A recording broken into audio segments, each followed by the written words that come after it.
우리에게 주시는 하나님의 말씀은 마가복음 5장 21절부터 43절입니다. 제가 읽겠습니다. 예수께서 배를 타시고 다시 맞은편으로 건너가시니 큰 무리가 그에게 모이거늘 이에 바닷가에 계시더니 회당장 중에 하나인 야이로라 하는 이가 와서 예수를 보고 발 아래 엎드려 간곡히 구하여 이르되 내 어린 딸이 죽게 되었사오니 오셔서 그 위에 손을 얹으사 그로 구원을 받아 살게 하소서 하거늘 이에 그와 함께 가실새 큰 무리가 따라가며 애워싸 밀더라. 12해를 혈류증으로 알아온 한 여자가 있어 많은 의사에게 많은 괴로움을 받았고 가진 것도 다 허비하였으되 아무 효험이 없고 도리어 더 중하였던 차에 예수의 소문을 듣고 무리 가운데 끼어 뒤로 와서 그의 옷에 손을 대니 이는 내가 그의 옷에만 손을 대어도 구원을 받으리라 생각함일러라. 이에 그의 혈루 근원이 곧 마름에 병이 나온 줄을 몸에 깨달으니라. 예수께서 그 능력이 자기에게서 나간 줄을 곧 스스로 아시고 무리 가운데서 돌이켜 말씀하시되 누가 내 옷에 손을 대었느냐 하시니 제자들이 여쭈아오되 무리가 애워싸 미는 것을 보시며 누가 내게 손을 대었냐 물으시나이까 하되 예수께서 이 일 행한 여자를 보려고 둘러보시니 여자가 자기에게 이루어진 일을 알고 두려워하여 떨며 와서 그 앞에 엎드려 모든 사실을 여쭈니 예수께서 이르시되 딸아 내 믿음이 너를 구원하였으니 평안히 가라. 내 병에서 놓여 건강할지어다.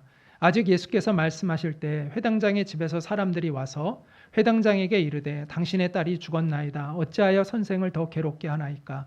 예수께서 그 하는 말을 곁에서 들으시고 회당장에게 이르시되 두려워하지 말고 믿기만 하라 하시고 베드로와 야고보와 야고보의 형제 요한 외에 아무도 따라옴을 허락하지 아니하시고 회당장의 집에 함께 가사 떠드는 것과 사람들이 울며 심히 통곡함을 보시고 들어가서 그들에게 이르시되 너희가 어찌하여 떠들며 우느냐. 이 아이가 죽은 것이 아니라 잔다 하시니 그들이 비웃더라. 예수께서 그들을 다 내보내신 후에 아이의 부모와 또 자기와 함께한 자들을 데리시고 아이 있는 곳에 들어가사 그 아이의 손을 잡고 이르시되 달리다굼 하시니 번역하면 곧 내가 내게 말하노니 소녀야 일어나라 하심이라. 소녀가 곧 일어나서 걸으니 나이가 12살이라. 사람들이 곧 크게 놀라고 놀라거늘 예수께서 이 일을 아무도 알지 못하게 하라고 그들을 많이 경계하시고 이에 소녀에게 먹을 것을 주라 하시니라. 이것은 살아계신 하나님의 말씀입니다. 아멘. 네, 자리에 앉으시면 되겠습니다. 네, 오늘은 기적을 일으키는 믿음이라는 제목으로 여러분과 마가복음 계속해서 시리즈 강해를 하려고 합니다. 2005년에 중국 남부의 충칭시의 왕웨이라는 31살의 젊은 여성 사업가의 성공 이야기가 알려져서 화제가 된 적이 있었습니다. 그녀는 140cm의 키밖에 되지 않는 매우 작은 여인이었고요. 오른쪽 다리가 장애를 가지고 있었습니다. 중학교를 졸업하자마자 광저우라는 대도시에 가서 일을 하려고 100군데의 공장의 문을 두드렸는데 번번이 거절을 당했습니다. 그러다가 조화를 만드는 공장에 취업을 했는데 환경도 너무 열악하고 또 임금도 너무 낮아서 그녀는 다시 고향으로 돌아오게 됩니다. 그래서 그녀가 이제 이발소에 취직을 합니다. 면접 당시에 여주인의 마음에 들기 위해서 2시간 동안 여주인에게 안마를 해 주었다고 합니다. 그래서 이제 그 일을 시작했는데 아주 성실하게 일을 해서 그곳에서 인정을 받았습니다. 2년 후에 그녀는 이제 미용 기술을 배우기 위해서 미용실에 취업을 합니다. 아무도 그녀에게 미용을 가르쳐 주지 않았습니다. 그런데 그녀는 이제 잡일을 하면서 눈으로 미용을 보고 저녁에는 거기 식당 아주머니를 대상으로 해서 머리 다듬는 그 기술을 연마하고 해서 그렇게 막 새벽 2시까지 이렇게 연습을 했다고 합니다. 그래서 한 달 만에 머리를 깎을 수 있게 되었습니다. 얼마나 정성으로 열심히 일하는지 그 매장 안에서 가장 손님이 많은 그러한 미용사가 되었다고 합니다. 다시 2년이 지나서 23살이 되었을 때 그녀는 그 충칭시에서 미용실을 개업했고 날로 그 미용실이 번창을 해갔습니다. 그 나중에는 패션 분야에도 관심을 갖게 되었고 경영에 대한 지식도 쌓게 되었습니다. 그 결과 4개의 미용실을 성공적으로 운영하고 화장품 유통회사까지도 운영하는 기업가가 되었다고 합니다. 그녀가 젊은이들에게 창업하는 이들에게 이렇게 조언을 해준다고 합니다. 운명과 한판 겨룰 자신감을 가지세요. 문제 해결은 성장의 시작입니다. 모든 일에서 상호 윈윈의 태도로 임해야 합니다. 그러니까 서로 함께 이기는 사람이 되어야 한다는 거죠. 나만 승리하는 게 아니라 함께 이기는 사람이 되어야 한다. 과정을 중요하게 여겨야지 돈을 벌려는 생각만으로 사업을 해서는 안 됩니다. 하나하나의 과정에 최선을 다하다 보면 돈은 저절로 따라오게 됩니다. 이렇게 조언을 해주었다고 합니다. 이 이야기를 통해서 우리가 깨닫는 것은 절박한 상황은 우리의 인생을 새롭게 창조하는 에너지가 될 수 있다는 것입니다. 오늘 본문은 두 개의 이야기를 통해서 절박한 상황을 창조적 에너지로 바꾸는 비밀을 우리에게 알려주고 있습니다. 마가복음은 종종 샌드위치 구조가 나와요. 무슨 얘기냐면 어떤 이야기 중간에 다른 얘기가 쫙 끼어들어가 있는 경우가 있어요. 마가복음 3장에도 그런 경우가 있었는데 오늘 마가복음 5장에도 그런 샌드위치 구조를 가지고 있습니다. 그러니까 야이로, 회당장 야이로의 딸이 부활되어지는 그 이야기 중간에 혈루병 여인이 치유되는 이야기가 중간에 끼어들어가 있죠. 이걸 이제 샌드위치 구조라고 이제 흔히 이야기를 합니다. 그런데 이 두 이야기가 오늘 본문의 두 이야기가 연결되어 있어요. 서로 연결되어 있어요. 그러니까 따로따로 완전히 구별되어 있는 게 아니라 연결되어 있습니다. 자, 혈루병 여인의 이 치유 이야기는 예수님이 회당장 딸을 치유하러 가시는 그 과정에 일어난 사건이죠. 그 시간의 연속성이 있었다는 거죠. 그리고 이 혈루병 여인의 이야기가 들어옴으로 인해서 그 시간이 지체됐잖아요. 그렇죠? 그리고 나서 나중에 그 회당장 딸이 어떻게 돼요? 그 과정 가운데 지체되는 바람에 죽죠. 그리고 예수님이 가셔서 그 딸을 살리는, 이게 연결되어 있는 이야기입니다. 그렇기 때문에 이 두 이야기를 우리가 같이 생각하는 것이 좋아요. 연결이 되어 있기 때문에. 그래서 오늘은 이 두 이야기를 함께 같이 생각해 보려고 합니다. 오늘 본문은 야이로가 예수님을 찾아오는 것에서 시작을 합니다. 우리 같이 한번 읽겠습니다. 시작. 예수께서 배를 타시고 다시 맞은편으로 건너가시니 큰 무리가 그에게로 모이거늘 이에 바닷가에 계시더니 회당장 중에 하나인 야이로라 하는 이가 와서 예수를 보고 발 아래 엎드려 간곡히 구하여 이르되 내 어린 딸이 죽게 되었사오니 오셔서 그 위에 손을 얹으사 그로 구원을 받아 살게 하소서 하거늘. 자, 야이로는 회당장이라고 하죠. 회당장에 한 사람만 있었던 건 아니라고 합니다. 그러나 어쨌든 소수의 사람이겠죠. 아주 소수의 사람들이 회당장이 되는 건데, 회당장은 굉장히 큰 권한을 가지고 있습니다. 회당은 쉽게 얘기하면 오늘날 교회와 거의 같아요. 회당에서 예배가 드려지고요, 교육이 이루어지고요, 말씀 교육이 이루어지고요, 또 성도들의 교제가 이루어집니다. 그래서 회당장이라고 하면 오늘날 이제 목회자와 비슷한 그런 역할을 하는 사람이라고 생각할 수 있습니다. 회당장은 그 커뮤니티, 이스라엘 커뮤니티 안에서 존경받는 사람이죠. 종교 지도자니까 존경받는 사람이었습니다. 그리고 바리새인들이 이제 그 당시에 민족 지도자였고 율법 학자들이 많았잖아요. 그래서 바리새인들과 친한 관계를 맺었습니다. 그래서 회당장에서 이제 율법 학자들이 또 성경도 많이 가르쳤겠죠. 이런 회당장이 바리새인들과 대립각을 세우고 있는 예수님에게 찾아왔다는 것은 큰 용기를 필요로 하는 것이었고, 그 자기의 세력이었던 다른 바리새인들로부터 많은 오해와 또 뭐라고 해야 될까요? 비난을 받을 수 있는 그러한 일이었다라는 것이죠. 그런데 이 야이로는 전혀 구애받지 않고 예수님께로 옵니다. 그 이유는 뭐죠? 자기 딸이 위독했기 때문입니다. 너무 절박했던 거죠. 그 소녀는 12살의 소녀였다고 본문은 알려주고 있는데, 누가복음에 보면 외동딸이었다라고 또 추가적으로 알려주고 있습니다.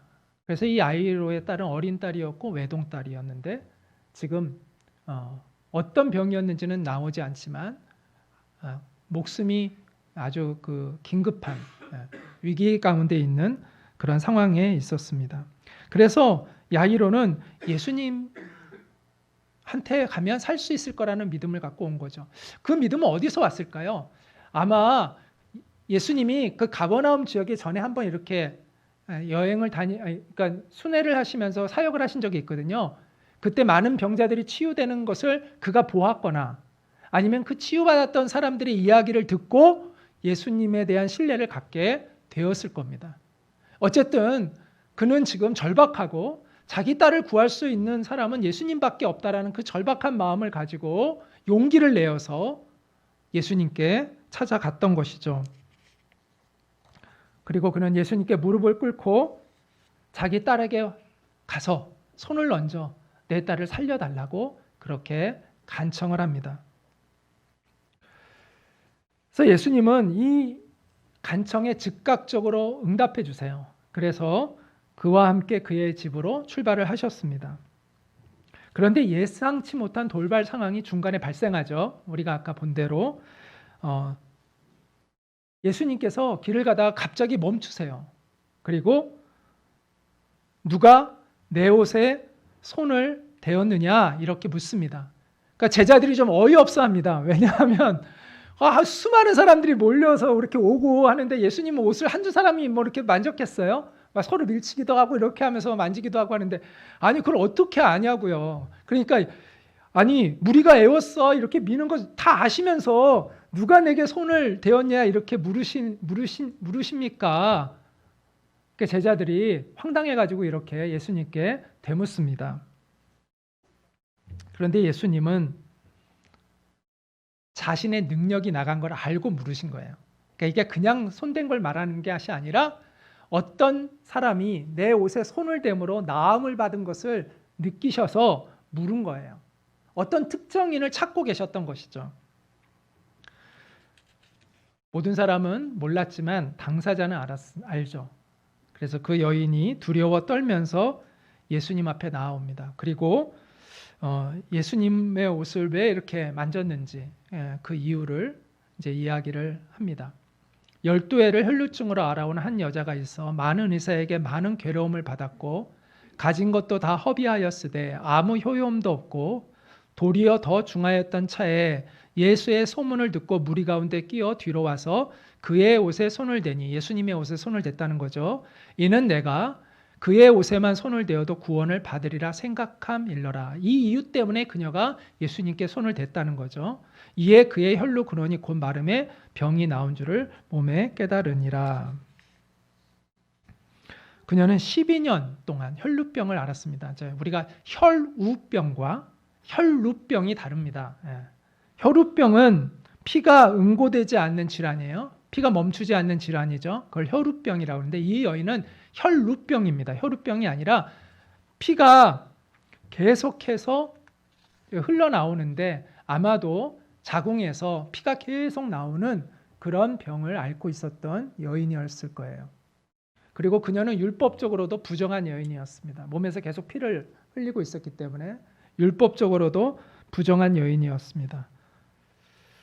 그녀는 질병으로도 고통받았다는 걸 알 수 있고 경제적으로도 고통을 받았어요. 오늘 본문에 보니까 여러 의사들을 찾아다니느라고 돈을 다 썼어요. 그래서 몸도 아프죠. 돈도 없어요. 가난해요. 또 사회적으로도 멸시와 천대를 받아요. 아무도 그녀를 상대해 주지 않으려고 해요. 부정한 여인이에요. 예배도 드릴 수가 없어요. 공동체에 함께 참여할 수도 없는 그런 여인이었다는 것이죠.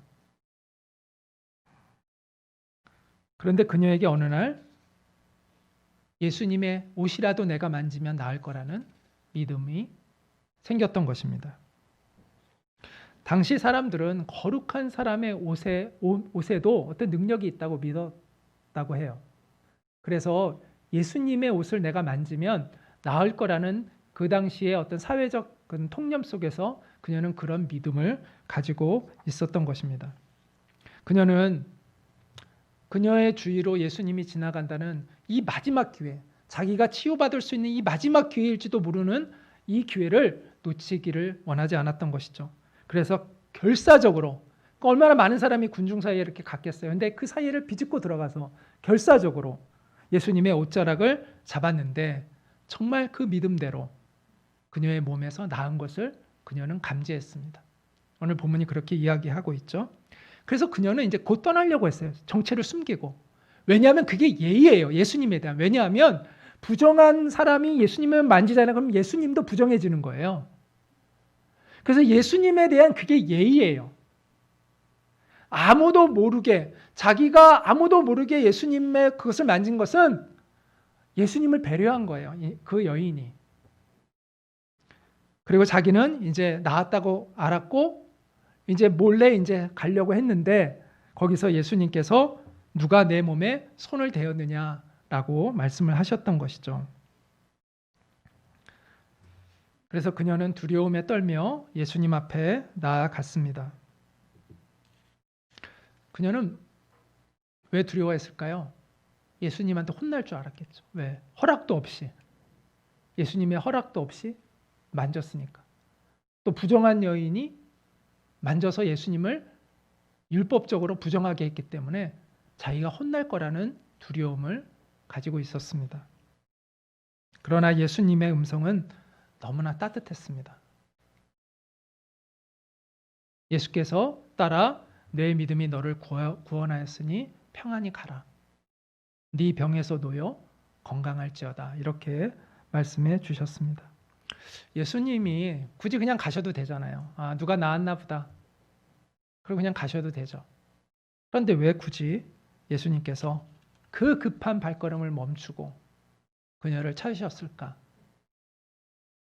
그것은 그녀를 격려해 주기를 원하셨기 때문일 것입니다. 그녀는 사회로부터 격리당했고 그동안 많은 사람들로부터 수모와 멸시를 당했던 여인이었습니다. 그런데 주님은 그녀를 특별히 지목하여 불러 세우시고 그녀를 격려해 주셨습니다. 네가 한 일은 잘한 일이다. 너는 칭찬받을 만한 일을 했다. 라고 말씀해 주셨습니다. 그와 같은 칭찬을 듣고 아마 그녀는 큰 격려와 힘을 얻었을 겁니다. 이러한 상황 가운데 아주 가슴 졸이는 한 사람이 있죠. 누구죠? 야이로입니다. 야이로는 한시가 급해요. 1분 1초가 급한 사람이에요. 그런데 예수님이 그녀와 대화를 나누고 있어요. 빨리빨리 가셔야 될 텐데. 좀 빨리 좀 끝내고 가시지. 얼마나 안절부절하겠어요. 그런데 그가 상상하기 정말 싫었던 일이 발생하고 맙니다. 자기 딸이 죽었다는 이야기를 예수님이 그 혈루병 여인과 대화하는 중에 그 소식을 듣게 됩니다.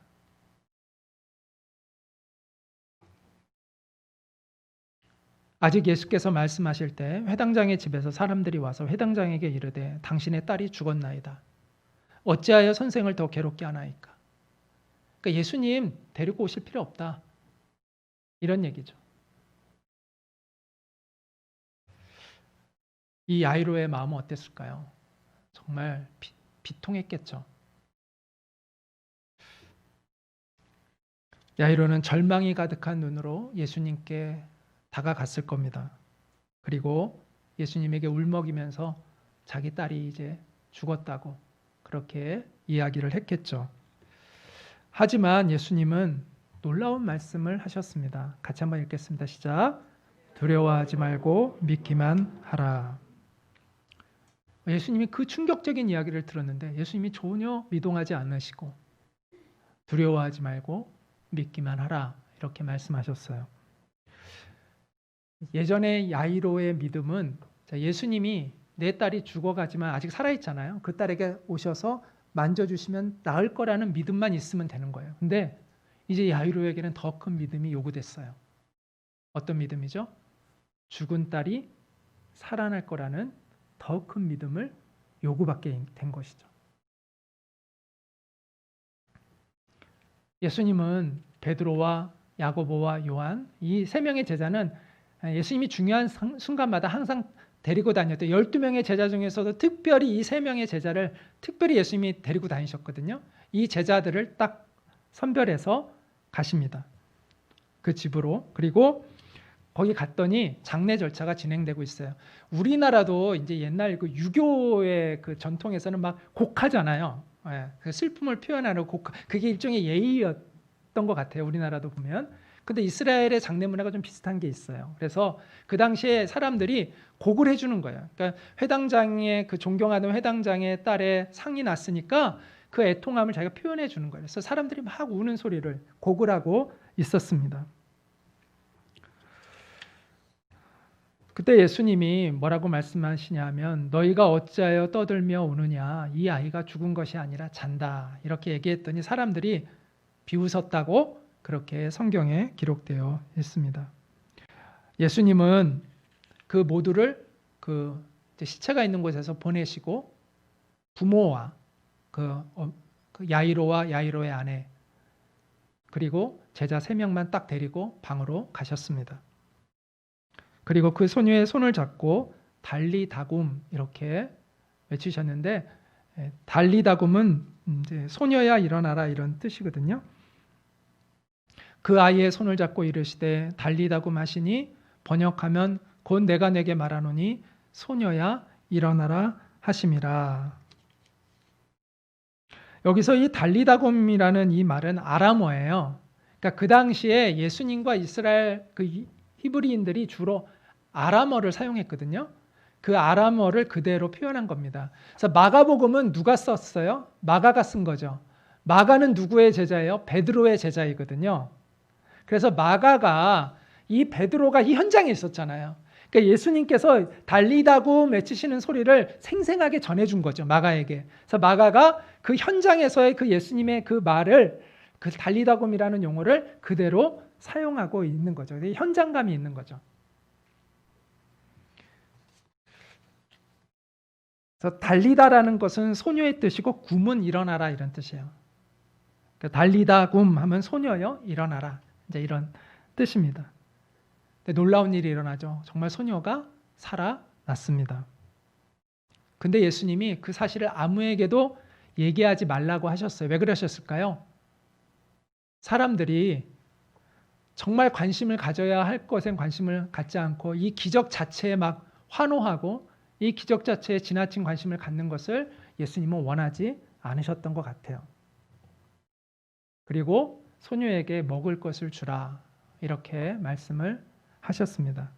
그래서 예수님이 그 기본적인 인간의 필요를 채워주시는 따뜻한 말씀을 주셨다는 것도 우리가 한번 기억할 필요가 있는 것 같아요. 하여튼 이 본문을 통해서 우리가 중요하게 생각해야 될 것은 무엇이냐면 이 절박한 상황을 창조적인 에너지로 바꾸는 비밀이 있다는 거죠. 그게 바로 믿음입니다. 믿음. 우리가 계속해서 우리 믿음에 대한 이야기를 하고 있습니다. 지난번에도 제가 믿음에 대해서 얘기했고 지지난주에도 얘기했고 지난주에는 또 우리 전도사님이 믿음에 대해서 얘기했고 오늘도 믿음에 대한 이야기를 하는데 이제 오늘의 믿음은 무엇과 연결이 믿음이라는 게 스펙트럼이 여러 가지가 있습니다. 성경에서 지난주에 우리 전도사님이 얘기했던 그 믿음은 하나님을 신뢰하고 성화되어져 가는 믿음에 대한 이야기를 한 것이죠. 네. 그리고 제가 지지난주에 얘기했던 건 약속을 믿는 믿음에 대한 이야기를 했던 것입니다. 아까도 우리가 2분 영상에서 봤듯이. 근데 오늘 믿음은 어떤 종류의 믿음이냐면 기적을 일으키는 믿음에 대한 이야기를 하고 있습니다. 기적을 일으키는 믿음. 절박한 상황을 창조적인 에너지로 바꾸고 새로운 운명을 창조하는 믿음이 있다는 거예요. 그 믿음에 대한 이야기를 오늘은 하고 있습니다. 야이로와 혈루병 여인은 너무 다른 배경 환경을 가지고 있어요. 야이로는 상류층이죠. 그 다음에 이 혈루병 여인은 하류층이에요. 최하류층이에요.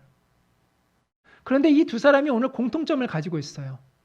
절박한 상황에 처했다는 거예요. 그리고 그들이 믿음을 가졌다는 거예요. 그 믿음으로 그들의 새로운 인생이 펼쳐지게 되었다는 거예요.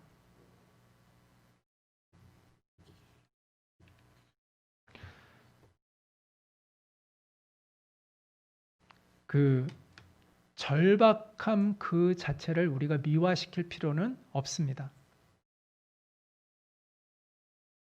절박함은 아름다운 것은 아닙니다. 그 자체가. 절박하다는 것은 다급하고 절실하다는 그런 뜻인데요. 흔히 절박한 상황이 항상 우리에게 어떤 좋은 에너지가 되는 게 아니라 오히려 어떤 경우에는 그 절박한 상황이 오히려 많은 사람들에게는 절망이 되고 낙심이 되고 심지어 자기 인생을 포기하는 경우도 많아요. 그렇죠?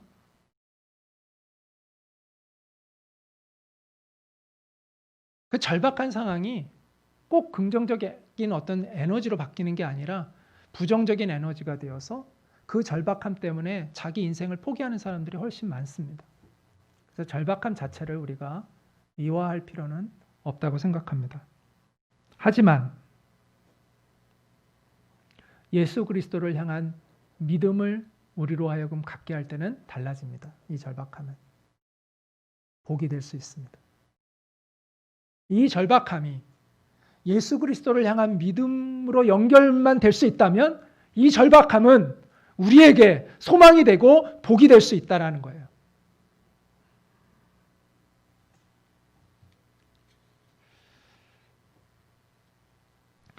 제가 비즈니스 선교 대회에서 만난 어떤 분이 있는데 이분은 휴대폰 유통사업을 하는 어떤 집사님이었습니다. 그분은 사업을 하다가 부도가 나서 전 재산을 잃었다고 합니다. 그래서 고등학교 다니는 아이의 급식비조차도 낼 수가 없는 그런 상황에 빠지게 되었다고 합니다. 그런데 이것이 그분에게 신앙을 새롭게 하는 기회가 됐어요.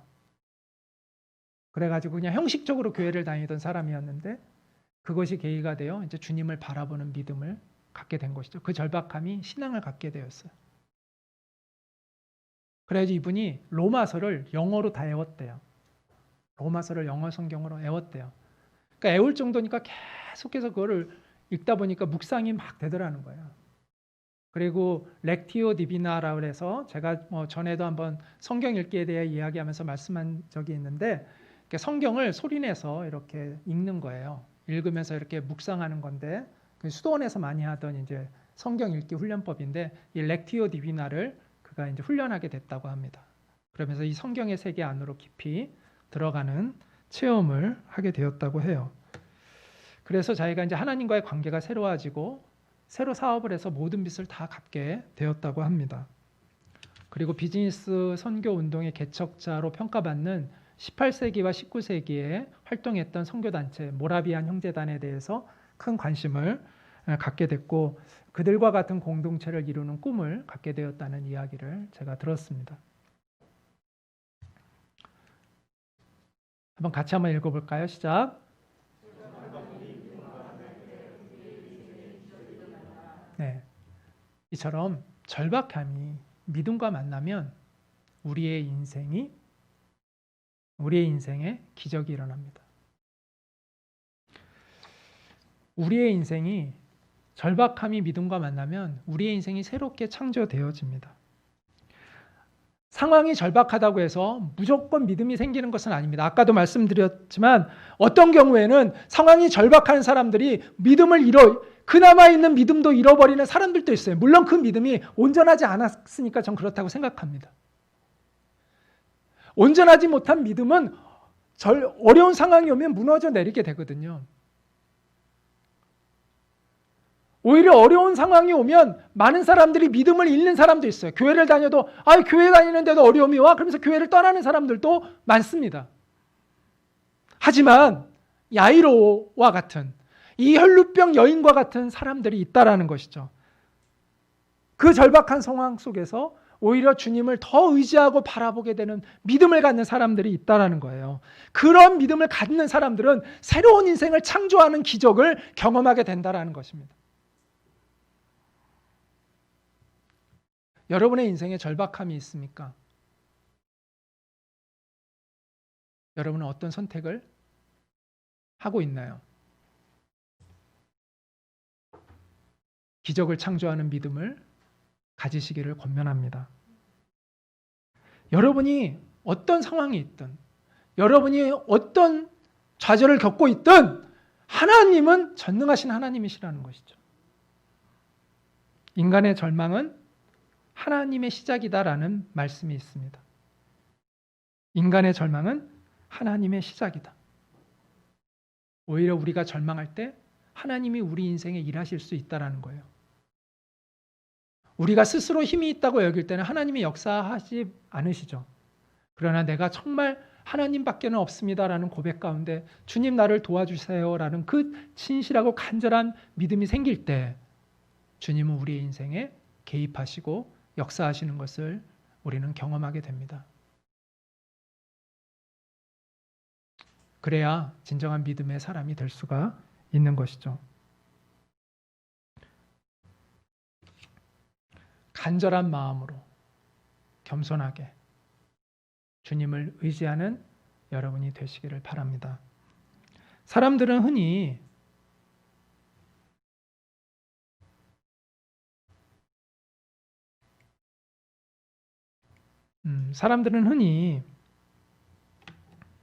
기적을 경험하면 믿음이 생길 것이다 이렇게 생각해요.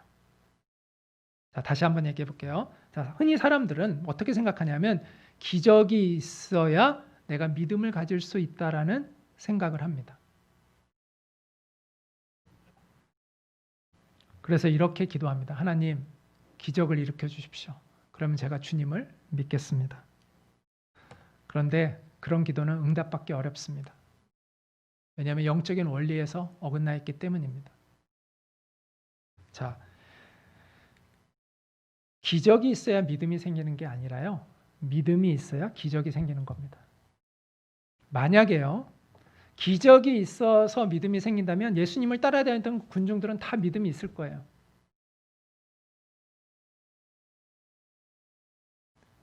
그런데 맨날 그 기적을 경험하고 오병이어의 기적을 경험하고 죽은 자를 살리는 그 기적을 경험하고 병든 자가 치유되는 것을 경험했던 그 제자들도 예수님께 믿음이 없다고 책망받잖아요.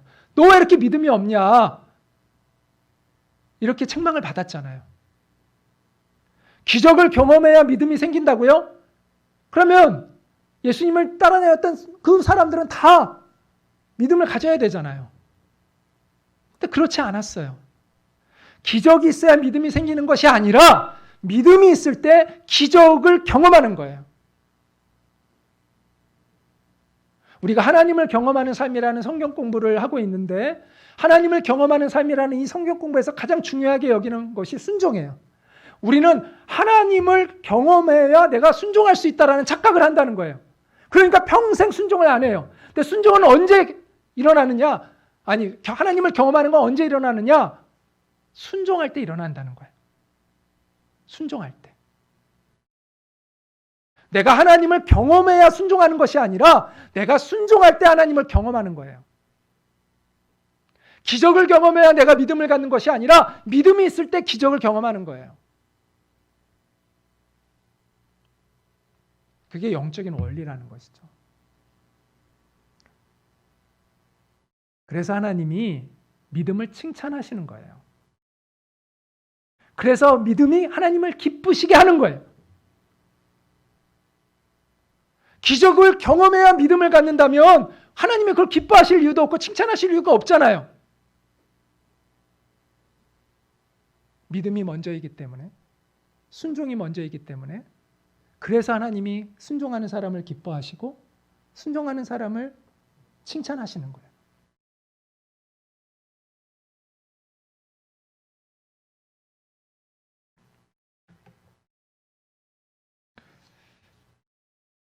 그러므로 절박한 상황에 부딪힐 때 여러분 기적에 초점을 맞추지 마시고 무엇에 초점을 맞춰야 될까요?